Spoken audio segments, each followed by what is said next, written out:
from the front line. And the Ukrainian people will not let Putin prevail, and neither will we. As President Biden has said, we will not walk away. Now, Putin hoped to isolate Ukraine.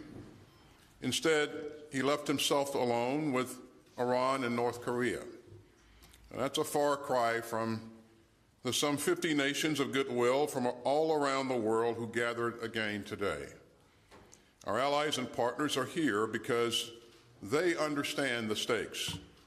And Ukraine's friends continue to come up with innovative solutions to make key new commitments to provide Ukraine with urgently needed capabilities, especially air defense and armor and artillery ammunition. And we're proud to stand with them. That's why we recently announced more U.S. security assistance for Ukraine valued at up to $300 million. And our allies and partners continue to step up. And the United States must also. Over nearly 2 years, this contact group has generated more than $88 billion in security assistance commitments for Ukraine. And that includes 15 U.S. allies who are committing more to Ukraine than us as a share of their GDP. Now, we continue to focus on two tracks. First, we're working together to provide near-term support for Ukraine's troops. And second, we're hard at work with Ukraine's leaders to plan its long-term defense and deterrence. This long-term support is rooted in the capability coalitions, and they are now up and running. Capability coalitions bring together countries to focus on Ukraine's most critical immediate and long-term needs. Our aim is to help Ukraine build a combat-credible force for the long haul. The capability coalitions will let Ukraine's friends coordinate our support for years to come. And they create a coherent, nimble, and sustained approach to Ukraine's long-term security. So this morning, I convened the first meeting of the Capability Coalition Leadership Group. That meeting infused even more unity of effort and purpose across these 8 coalitions. More than a dozen allies leading one or more of the capability coalitions gathered to discuss our progress and coordinate the way ahead for cross-cutting issues. The United States is grateful to Denmark, Estonia, France, Germany, Iceland, Italy, Latvia, Lithuania, Luxembourg, the Netherlands, Norway, Poland, and the United Kingdom. They have all stepped up to lead the capability coalitions and to commit resources and personnel to this critical task. And their leadership is a testament to the unity and resolve at Ramstein today. Now, the United States stands by Ukraine because it's the right thing to do and because America cares when freedom is at risk. But we also stand by Ukraine because it's crucial to our own security. The United States would face grave new perils in a world where aggression and autocracy are on the march, and where tyrants are emboldened, and where dictators think that they can wipe a democracy off the map. So when we invest in Ukraine's security, we invest in our own security, and we strengthen this contact group's shared vision of an open world of rules and rights and responsibilities. Today, Ukraine's survival is in danger, and America's security is at risk, and they don't have a day to waste, and we don't have a day to spare either. So I leave here today fully determined to keep U.S. security assistance and ammunition flowing, and that's a matter of survival and sovereignty for Ukraine, and it's a matter of honor and security for America. And make no mistake, Putin is watching, the world is watching, and history is watching. And with that, General Brown, the floor is yours. Well, thank you, Mr. Secretary. Good afternoon, everyone.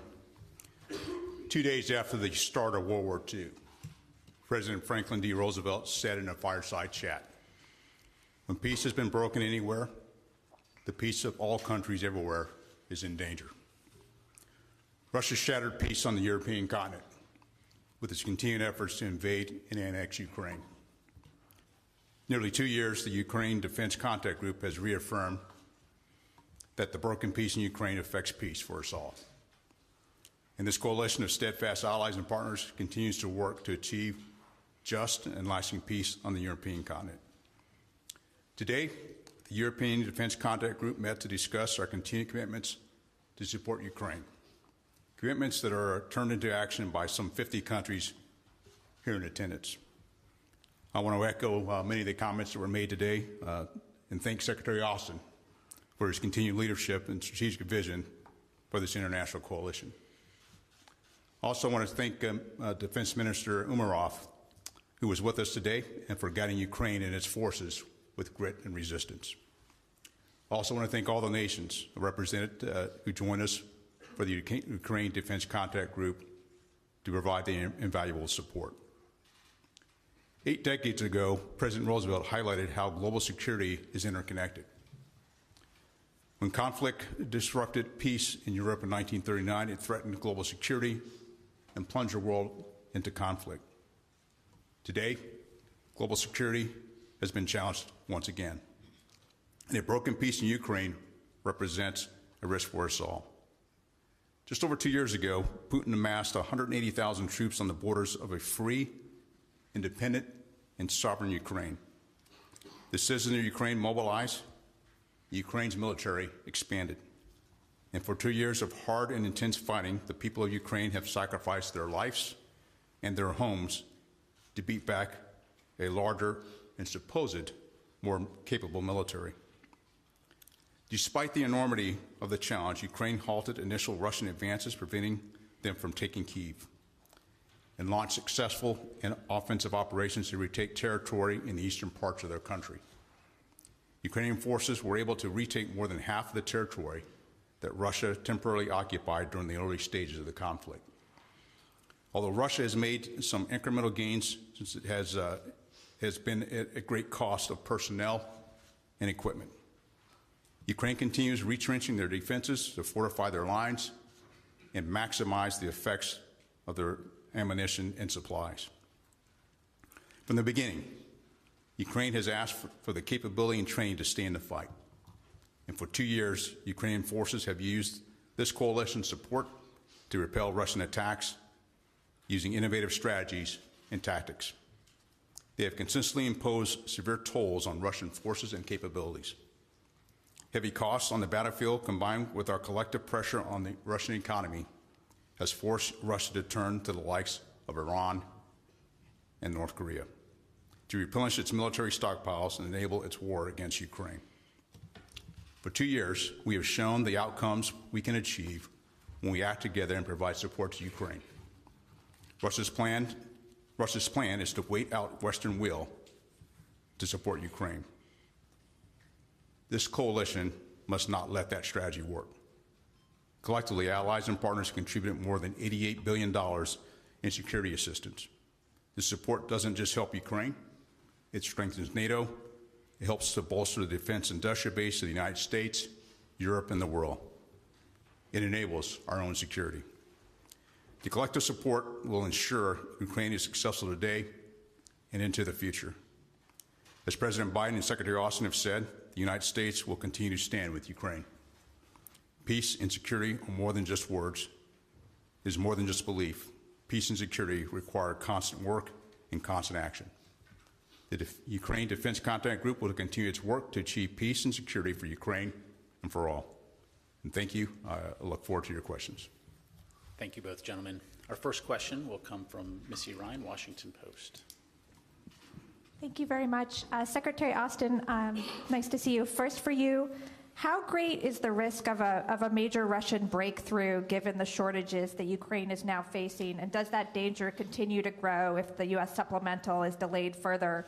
And do you think, given the stakes that you laid out in the fight in Ukraine, do you think the United States has a responsibility to dip further into its own stockpiles if the supplemental doesn't pass? And then for you, General Brown, the White House has said that the United States and Israel, based on a U.S. request, are now discussing alternatives to a major ground operation in Rafah.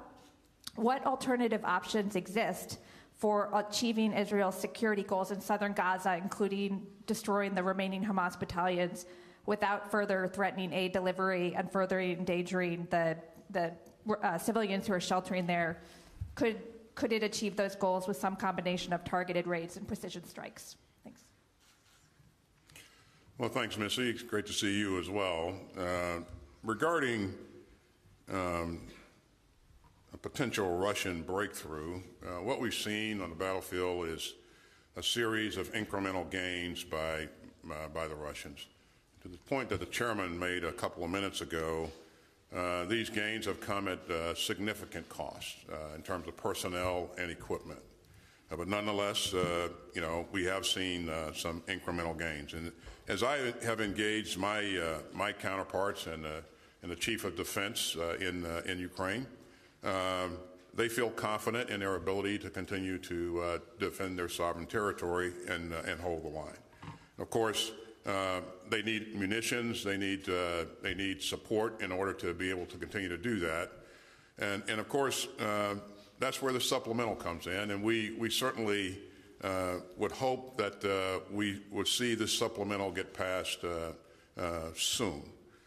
I continue to see broad support in both chambers of Congress for Ukraine, and so I'm optimistic that we will see some action moving forward. But again, this is a thing that you can't absolutely predict, and we'll continue to work closely with Congress and our international partners to ensure that Ukraine receives the support it needs. The thing I would like to highlight, Missy, is that the United States is not doing this alone. As you witnessed today, again, some 50 countries gathered for the 20th time to address security assistance for Ukraine. And in that meeting, I continued to hear unity and resolve and an effort to find a way to continue to provide that support. So we're seeing allies and partners step up, but the support from the United States of America, of course, is very, very important. Thanks, Missy, for the question. Having not seen the detailed plans that the Israelis might have for Rafah, it's hard for me to lay out an alternative. And even so, I wouldn't provide you specifics in this form, naturally. But one of the things that, as I've engaged with my counterpartners, we've engaged with the Israelis throughout, even shortly after 7 October. We've had experience in operating in urban environments in the Middle East. We continue to talk about how the lessons learned that we have without dictating to the Israelis on how to execute. At the same time, we also talked to them about how do we protect civilians. And I can say from personal experience, having led parts of the air campaign in the Defeat ISIS effort, our focus on how do you protect civilians and minimize any type of collateral damage is a continued conversation, and that'll be an aspect of the conversation that we will have with we continue to have with the Israelis as they ponder future operations. Thank you. Our next question will go to Ute Spangenberger, ARD. Hello. A question to both gentlemen. Are there plans to transfer the Ukraine Defense Contact Group into NATO structures? It would make things maybe easier, or just the other way around, more complicated? Thanks, Jutta. Good to see you again. The UDCG has been a very effective forum, as you know. Again, we met, this is the 20th meeting, and each of these meetings are well attended, and each of these meetings, again, our partners and allies come and express sustained support for Ukraine. Now, over time, Ute, we'll shift from focus on the current fight solely to more of a focus on building a longer-term capability for Ukraine. And you're already starting to see that with what we're doing with our capability coalitions. We're We have countries that have volunteered to lead these coalitions that are focused on the critical warfighting capabilities that Ukraine will need to be able to defend its sovereign territory and deter aggression in the future. And so we'll see that transition continue as we go forward. But for right now, we're focused on making sure that we can get Ukraine the security assistance that it needs to be successful today and in the near and midterm. So, Thank you. Next question will go to Nancy Youssef, Wall Street Journal. Thank you. Secretary Austin, in December, you warned that if Israel did not protect civilians in Gaza, it risks a tactical win but strategic defeat. Since that time, we've seen tens of thousands of civilians in Gaza killed or wounded, and now they face potential famine. Has the U.S. considered withholding offensive weapons that Israel's asked for? And if not, why do you believe that the U.S. is right to build piers and conduct airdrops, but not leverage everything it can, including conditions on weapons, to open land routes and protect civilians? General Brown, in light of Niger's announcement that it will end its military relationship with the United States, are U.S. forces leaving? If so, when and how would that impact the U.S. counterterrorism operations in the region? Thank you. thanks, Nancy. To take us back to where this started, on October 7th, Hamas launched a brutal attack against Israel and killed 1,200 Israelis and took 200 Israelis hostage. And 100 of those hostages are still held by Hamas. And so we acknowledge from the very beginning that Israel has a fundamental right to be able to defend itself. And so we're going to continue to support them as they try to do that and ensure that they have what they need to defend their people. But we also recognize the importance of ensuring that people remain safe in Gaza. And the two things aren't mutually exclusive. You know, you can conduct operations to defend your sovereign territory, you can and protect your people, but by the same token, protect civilians in the battle space and provide humanitarian assistance to those people that are in need in the space as well.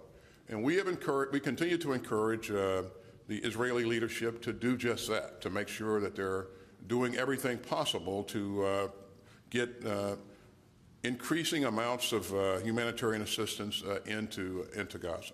And we are doing everything that we can do to help as well. You've seen us do airdrops, and certainly if we can increase the volume of humanitarian assistance by providing an option, a maritime option, that makes a lot of sense. We could, maybe increase the amount of meals that are provided on a daily basis by some 2 million meals, that's material, that's substantial.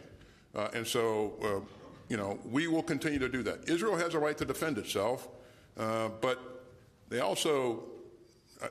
also a need to protect the civilians in the battle space. And again, the two things aren't mutually exclusive. Nancy, thanks for the question.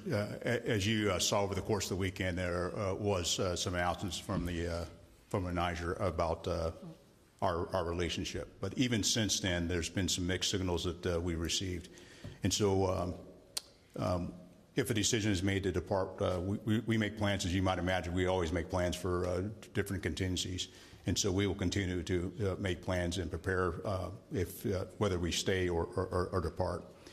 What I would tell you just on the impact of our counterterrorism, since the events in July, that has impacted our ability to support our counterterrorism. And as we look to the future, we will continue to look at other nations within West Africa, as well as some of the allies and partners that actually are working counterterrorism. And matter of fact, I had a chance to sit down with a couple of the chiefs of defense that are also working counterterrorism in West Africa as well, to talk more holistically about our approach as we all work together, as we do, just like we're here working on Ukraine. Thank you. Thank you, gentlemen. Our final question will go to Aisi Tabi, Al Jazeera. Thank you, sir. I just follow my question of my colleagues about Gaza. over the past 24 hours, Israeli army has carried out a series of airstrikes in the city of Rafah, leaving dozens dead and injured. As you know, Rafah hosts 1.5 million civilian, and we know that Mr. President Biden urged Israeli Prime Minister Benjamin Netanyahu not to launch an attack on Rafah, but the attack is going on. My question to you, sir, what's your position now in this military Israeli operation on the ground right now? Thank you, sir. Well, thank you for the question. And, we've been clear about the need to prioritize the protection of civilians and that a military operation should not proceed without a clear and implementable plan to evacuate those civilians out of the battle space and also care for them once you evacuate them. Now, we've communicated this a number of times from the president's level on down, and certainly, I've communicated with my counterpart a number of times. So that should be a key part of any plan, any type of operational planning to account for and protect those civilians that are in the battle space. And again, we've yet to see such a plan, but we'll have an opportunity to engage the leadership here on that soon. So. Secretary Austin, General Brown, thank you both very much, gentlemen. Ladies and gentlemen, this concludes our press briefing. Thank you very much for joining us today.